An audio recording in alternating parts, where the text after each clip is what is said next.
Assalamualaikum warahmatullahi wabarakatuh. Kembali lagi di channel Smart Striker 82. Oke, kali ini kita akan membahas materi tentang kekongruenan. Kompetensi dasar yang akan kita pelajari adalah 3.6, menjelaskan dan menentukan kesebangunan dan kekongruenan antar bangun datar. Kemudian 4.6, menyelesaikan masalah yang berkaitan dengan kesebangunan dan kekongruenan antar bangun datar. Oke, tujuan pembelajaran pada pertemuan pertama ini, siswa diharapkan dapat menyebutkan syarat dua bangun yang saling kongruen. Kemudian siswa diharapkan dapat menyelesaikan soal-soal yang berkaitan dengan bangun yang saling kongruen. Oke, coba perhatikan prinsip kongruen berikut. Nah, anak-anak untuk memahami prinsip kongruen, saya gunakan pendekatan materi yang sudah kalian pelajari sebelumnya, yaitu transformasi.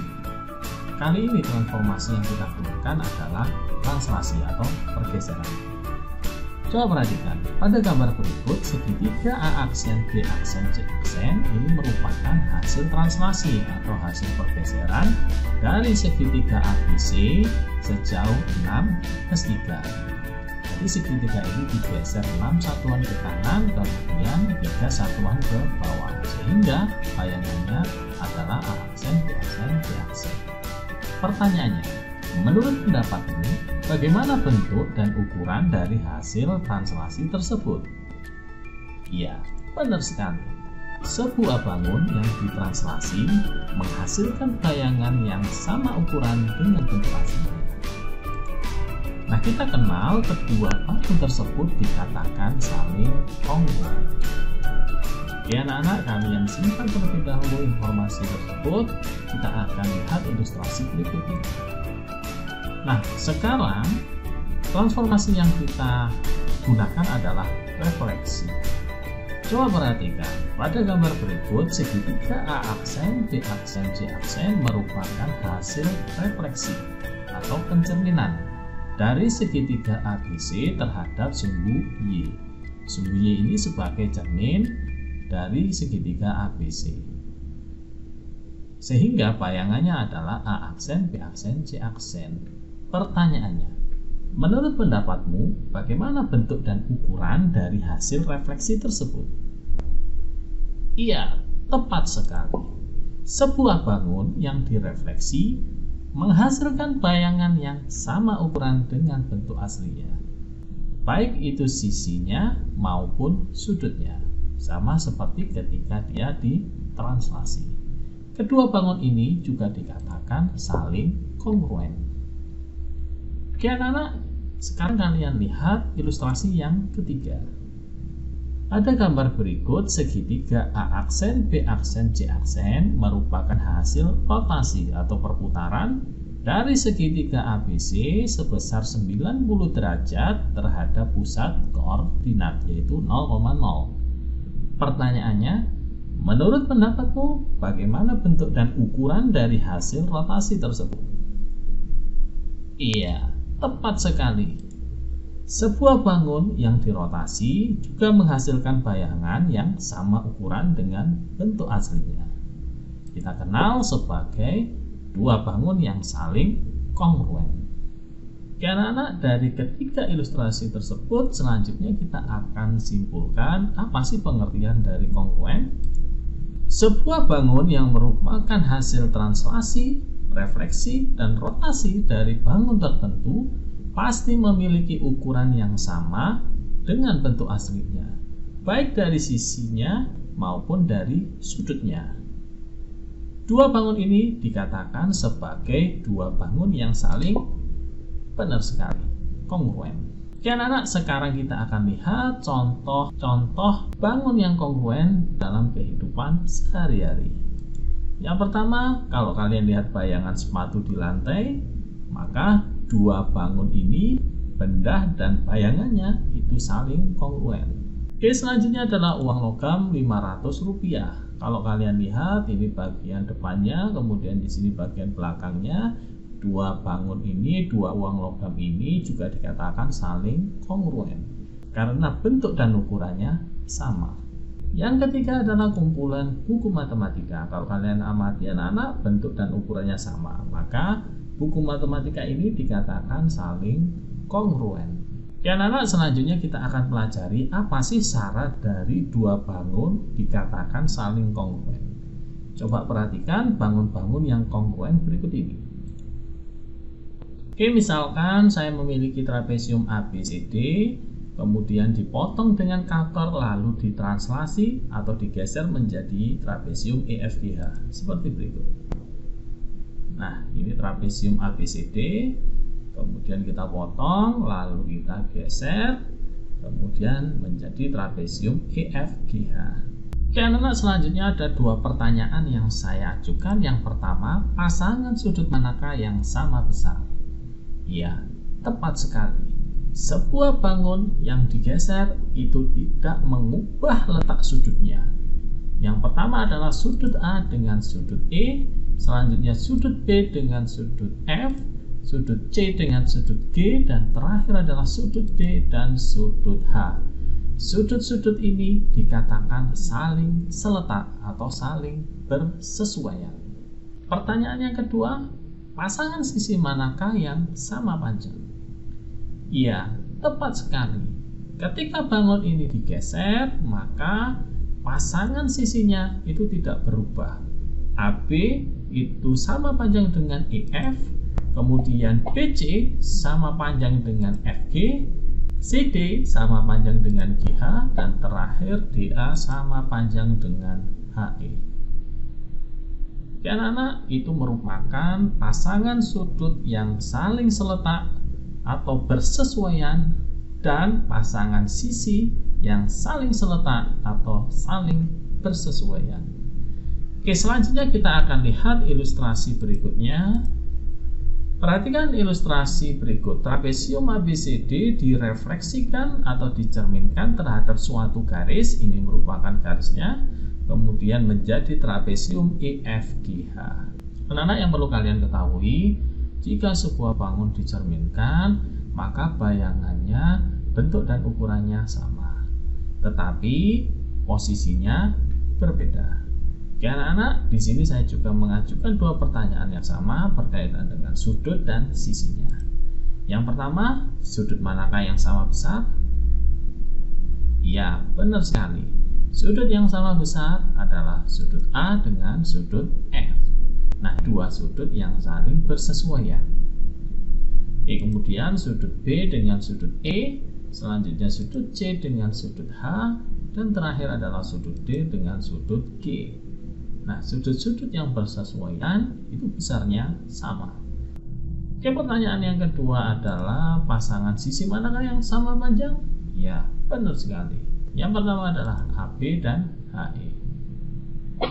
Oke, yang pertama adalah AB dan FE, lalu BC dan EH, kemudian CD dan HG, dan terakhir adalah DA dan GF. Oke, kita akan lanjutkan ilustrasi yang ketiga. Oke, perhatikan ilustrasi berikut. Sebuah trapesium ABCD dirotasikan 180 derajat atau diputar 180 derajat. Berarti hasil perputarannya berbentuk garis lurus menjadi trapesium EFGH. Nah, anak-anak, kalau kalian lihat hasil perputarannya di sini, garis ini itu menunjukkan pasangan sudut yang seletak.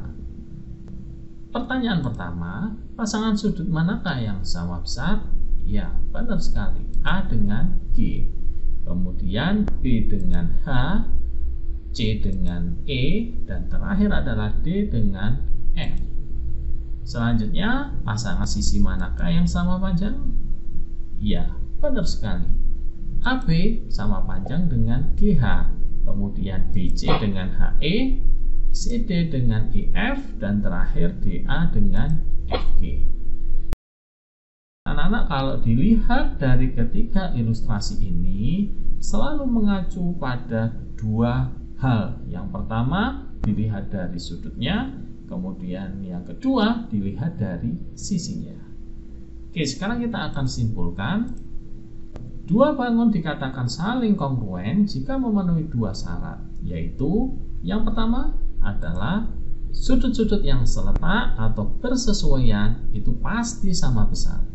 Dan yang kedua, sisi-sisi yang seletak atau bersesuaian pasti sama panjang. Nah, ini dua syarat penting dua bangun dikatakan saling kongruen. Oke, selanjutnya kita akan coba mengerjakan soal-soal latihan. Oke, soal yang pertama, dua trapesium siku-siku di bawah ini saling kongruen. Karena ada kata-kata kongruen, pasti memenuhi dua hal itu. Yang pertama, sudut yang seletak sama besar, sisi yang seletak sama panjang. Oke, pertanyaannya adalah tentukan nilai dari P, Q, R, S, T, dan U. Oke, sekarang kita akan lihat dari sudutnya terlebih dahulu. Yang pertama adalah nilai P. P ini seletak dengan 127 derajat, sehingga besar sudut P adalah 127 derajat. Sedangkan Q seletak dengan 53 derajat, maka sudut Q-nya itu sama dengan 53 derajat. Sekarang kita akan lihat sisi-sisinya. Yang pertama adalah R. R di sini seletak dengan 8, sehingga R sama dengan 8 cm. Kemudian S-nya di sini yang atas itu seletak dengan 11 cm, maka S-nya sama dengan 11 cm. Kemudian T di sini itu seletak dengan 10 cm, maka T-nya sama dengan 10 cm. Dan terakhir adalah U. U di sini seletak dengan 17 cm, maka U sama dengan 17 cm. Oke, anak-anak, mudah bukan soal ini? Sekarang kita akan tingkatkan, kita akan lihat soal yang kedua. Soal yang kedua, dua bangun di bawah ini saling kongruen. Kalau kita cermati, maka transformasi yang digunakan adalah rotasi. Ini tinggal diputar, maka bentuknya seperti ini. Oke, kalau dilihat dari sudut-sudutnya 135 tempatnya di sini. Kemudian setelah 135 itu ada garis 2, kemudian sudut 80, maka setelah garis 2 di sini, sudut yang di sini adalah 80. Oke, sekarang kita akan lihat pertanyaannya terlebih dahulu. Tentukan nilai U dan V. Nah, U di sini berada di sebelah kiri dari 135. Jadi 135, kemudian garis 1, selanjutnya U. Berarti 135 garis 1 75, sehingga U-nya di sini adalah 75 derajat. Nah, selanjutnya adalah V. V di sini berarti sudut yang belum diketahui. Kita ketahui bahwa segi 4, total sudut pada segi 4 adalah 360 derajat. Karena ini sudah diketahui 80 tambah 135 tambah 75, yang ditotal adalah 290, maka sisi yang belum diketahui ini adalah dikurangi 80 tambah 135 tambah 75, atau 360 kurangi 290, nilainya sama dengan 70. Sehingga sudut yang tidak diketahui di sini itu seletak dengan sudut V, maka sudut V-nya sama dengan 70 derajat. Oke, kita akan lanjutkan soal yang ketiga.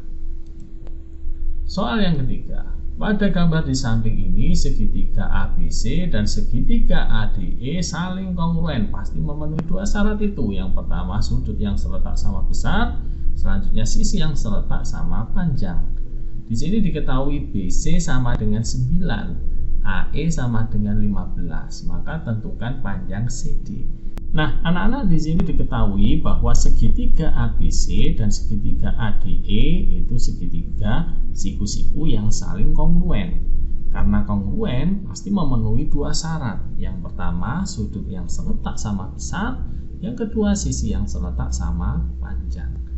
Nah, anak-anak di sini diketahui AE ini sama AC itu merupakan hipotenusa atau sisi miring segitiga siku-siku. Sedangkan BC, DE, AD, dan AB itu merupakan sisi siku-siku. Nah, kita ketahui bahwa segitiga ABC dan ADE saling kongruen, maka sisi-sisi yang bersesuaian itu pasti panjangnya sama.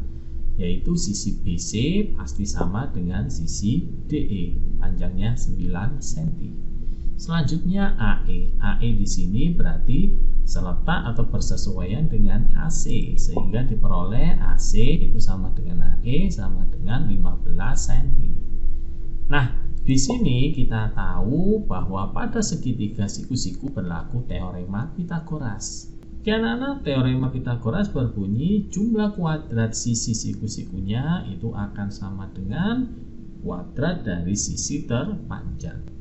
Sehingga untuk mencari salah satu sisi yaitu AB maupun AD, kita bisa menggunakan akar dari kuadrat dari sisi miringnya dikurangi kuadrat dari salah satu sisi siku-sikunya, yaitu 225 dikurangi 81 sama dengan 144, kemudian diakarkan nilainya sama dengan 12, sehingga diperoleh AB sama dengan AD yaitu 12 cm. Karena yang diinginkan adalah CD, maka CD dapat dicari dari AC dikurangi AD, yaitu 15 dikurangi 12 sama dengan 3 cm. Oke, kita akan lanjut ke soal yang nomor 4. Soal yang keempat, diketahui trapesium ABCD dan trapesium EFGH adalah kongruen. Nah, ini sudah diketahui bahwa dua trapesium ini saling kongruen. Jika panjang sisi AD 12, DC 13, kemudian EF 22, maka tentukan panjang EH. Karena kongruen, kita akan tentukan terlebih dahulu sisi-sisi yang seletak atau bersesuaian. Di sini diketahui bahwa AB sama EF saling bersesuaian, maka panjangnya sama yaitu 12 cm. Oke, kita akan tarik terlebih dahulu. Di sini kita tahu bahwa ini 13, kemudian ini 12. AB seletak dengan EF yaitu 22 cm. Oke, selanjutnya kita akan geser DA ini memotong DC sehingga diperoleh garis CT. Nah, di sini diketahui bahwa panjang CT itu sama dengan panjang DA yaitu 12 cm. Dan panjang DC itu sama dengan panjang AT yaitu 13 cm. Nah, anak-anak, karena di sini AB 22, kemudian AT 13, maka TB sisanya yaitu 22 dikurangi 13 sama dengan 9 cm. Nah, untuk mencari BC, kita ingat teorema Pythagoras yaitu kuadrat sisi miring itu sama dengan jumlah kuadrat sisi siku-sikunya. Sehingga diperoleh EH yang ini itu nilainya sama dengan BC. Karena bersesuaian itu sama dengan akar dari 12 kuadrat ditambah 9 kuadrat atau akar 225, nilainya sama dengan 15, seperti itu. Oke, tidak terasa kita masuk ke soal terakhir, soal yang kelima. Perhatikan jajar genjang ABCD berikut ini. Sebutkan pasangan-pasangan segitiga yang saling kongruen. Saling kongruen, ingat bentuk dan ukurannya sama. Oke, menurut kalian segitiga manakah yang saling kongruen? Sama adalah ABE dan CDE. Nah, ini simbol dari kongruen. Simbol dari kongruen seperti ini sebangun, ini sama. Kemudian segitiga yang saling kongruen adalah AED yang ini, itu kongruen dengan BEC. Kemudian ABD yang ini, segitiga ini itu juga kongruen dengan CDB. Dan yang terakhir adalah segitiga ABC yang ini dengan segitiga ADC. Oke, jadi hanya ada 4 pasang segitiga yang saling kongruen. Oke, anak-anak, saya rasa cukup dulu video pembelajaran kali ini. Semoga apa yang saya sampaikan bermanfaat untuk kalian. Assalamualaikum warahmatullahi wabarakatuh.